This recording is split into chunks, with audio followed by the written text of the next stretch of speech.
Waalaikumsalam Ibu. Silakan masuk Bu. Silakan duduk Ibu. Saya tutup terlebih dahulu Bu ya pintunya. Oh ya baik. Perkenalkan saya Bidan Afid Ibu yang bertugas pada hari ini. Sebelumnya apakah duduknya Ibu sudah nyaman? Sudah, Bu. Baik. Baik Ibu, sebelumnya ada yang bisa saya bantu Ibu? Saya ingin melakukan penyuluhan tentang panduan antisipasi selama kehamilan. Oh ya, baik Ibu.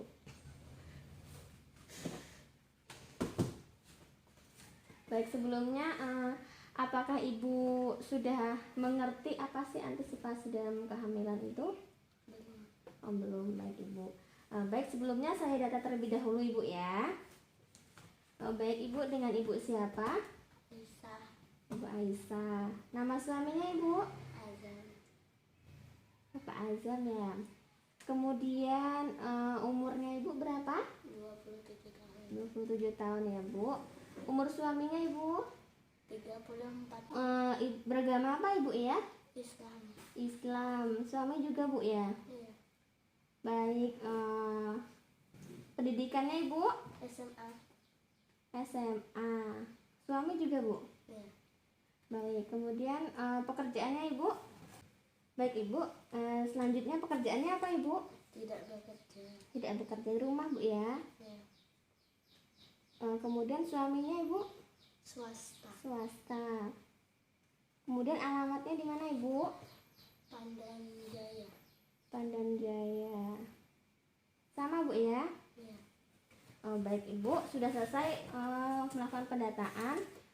Kemudian di sini saya akan menjelaskan pengertian dari panduan anticipation guidance in pregnancy. Nah, itu pengertiannya. Panduan antisipasi pada ibu hamil pada trimester 1, 2, dan juga 3 Ibu. Nah, kemudian sini manfaatnya itu untuk mencegah kemungkinan yang dapat mengganggu kesehatan ibu dan juga janin. Nah, apakah ada yang ditanyakan Ibu? Tidak ada. Oh, baik, belum. Baik, sini saya akan menjelaskan panduan antisipasi pada kehamilan pertama, saat trimester pertama Ibu ya. Baik, yang pertama itu Ibu akan mengalami ketidaknyamanan. Yang pertama, Ibu akan mengalami mual, muntah pada pagi hari Ibu. Kemudian dan juga sering kencing yang disebabkan karena peningkatan hormon pada kehamilan Ibu. Kemudian yang kedua itu Ibu dianjurkan untuk istirahat selama 8 jam per harinya. Kemudian tidurnya cukup, tidak boleh begadang Bu ya. Nggak bagus juga untuk pertumbuhan janinnya. Kemudian Ibu dianjurkan untuk berolahraga, olahraga ringan seperti kayak maraton di pagi hari ditemani sang suami, seperti itu Ibu. Nah, kemudian senam hamil seperti yoga, seperti itu Ibu. Nah, kemudian Ibu tidak boleh meminum alkohol atau merokok. Kemudian serta tidak boleh minum obat tanpa resep dari dokter atau bidan Ibu. Kemudian di sini ada panduan pada kehamilan trimester 2. Kemudian yang pertama itu ada kebutuhan hubungan seksual. Kebutuhan hubungan seksual seksual yang nyaman dan aman bagi ibu hamil itu tidak boleh melakukan hubungan seksual apabila tidak ada masalah selama kehamilan. Kemudian yang kedua itu Ibu dianjurkan untuk memeriksakan kesehatan gigi untuk mencegah terjadinya radang pada gusi Ibu. Kemudian ada panduan antisipasi pada kehamilan trimester ketiga. Itu Ibu dianjurkan untuk mengikuti kelas persalinan Bu, untuk mempersiapkan persalinan agar dapat mengantisipasi bila ada terjadi komplikasi. Kemudian yang kedua itu Ibu dianjurkan untuk mengenali secara dini tanda-tanda kemungkinan preeklamsi, antara lain kayak pembengkakan pada bagian muka, kaki, tangan, terus kemudian pusing menetap dan nyeri pada ulu hati Ibu. Kemudian yang ketiga, ibu dianjurkan untuk melakukan perawatan payudara. Itu guna untuk mempersiapkan menyusui setelah masa kehamilan bayi, Bu. Kemudian yang terakhir, ibu dianjurkan untuk mengenali tanda-tanda persalinan, prematur. Nah, itu yang contohnya seperti keluarnya darah dari jalan lahir, disertai kontraksi yang teratur, kemudian ketuban telah pecah pada usia kehamilan kurang dari 36, Bu. Kemudian di sini saya akan menjelaskan tentang kepada ibu tentang kebutuhan nutrisi selama kehamilan ibu supaya tetap stabil, Bu ya. Kemudian di sini ibu harus membutuhkan tambahan kalori sebesar 300 kalori, Bu.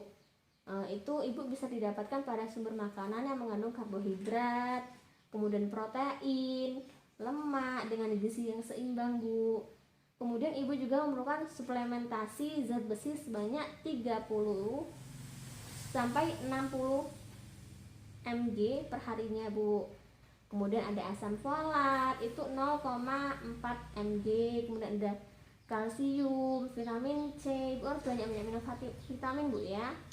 Kemudian vitamin A dan zinc untuk menunjang pertumbuhan dan perkembangan si bayi, si janin tersebut.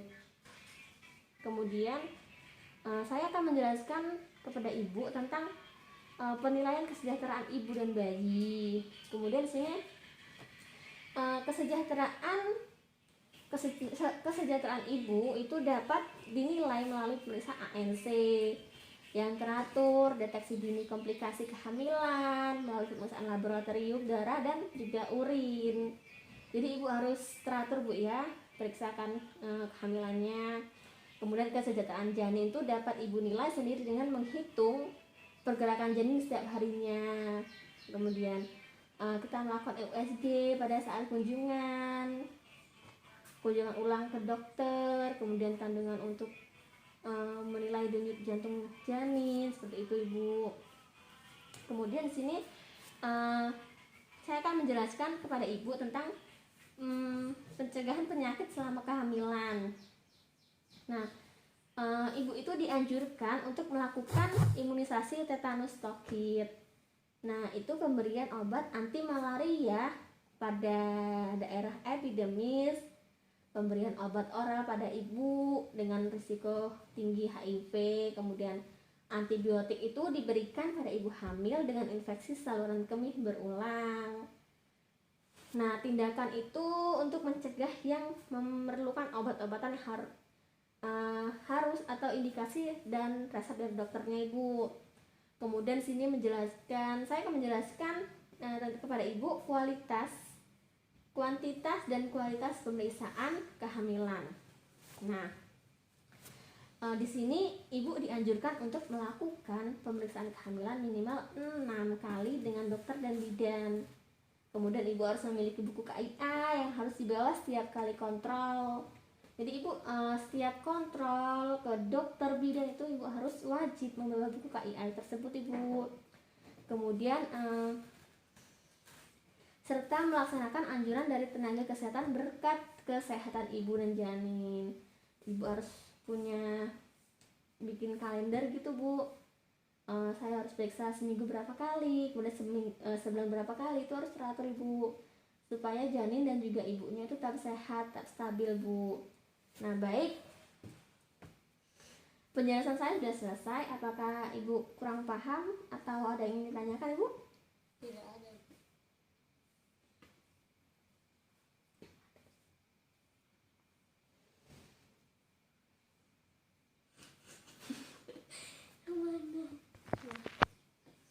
Ada yang ditanyakan, Ibu? Saya mau bertanya, Bu Bidan, bagaimana ya tadi antisipasi pada TM2? Oh baik, trimester 2, Ibu ya. Nah, pada trimester 2 itu saya ulangin kembali, Bu ya.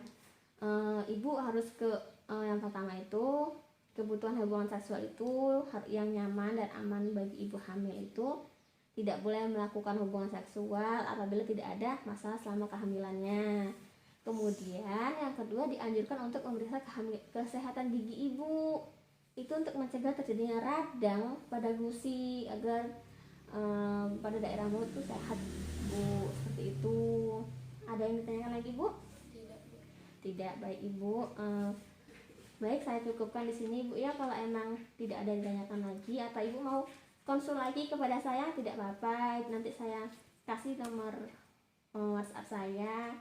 Kalau Ibu mau kontrol atau apa, Ibu nanti bisa kabarin saya terlebih dahulu, Ibu, supaya tidak kecewa. Misalnya Ibu kesini saya tidak ada, seperti itu, Ibu. Baik, saya cukupkan, Ibu ya. Terima kasih atas penyuluhannya, atas datang ke sininya. Saya mohon maaf bila ada kekurangannya, Ibu ya.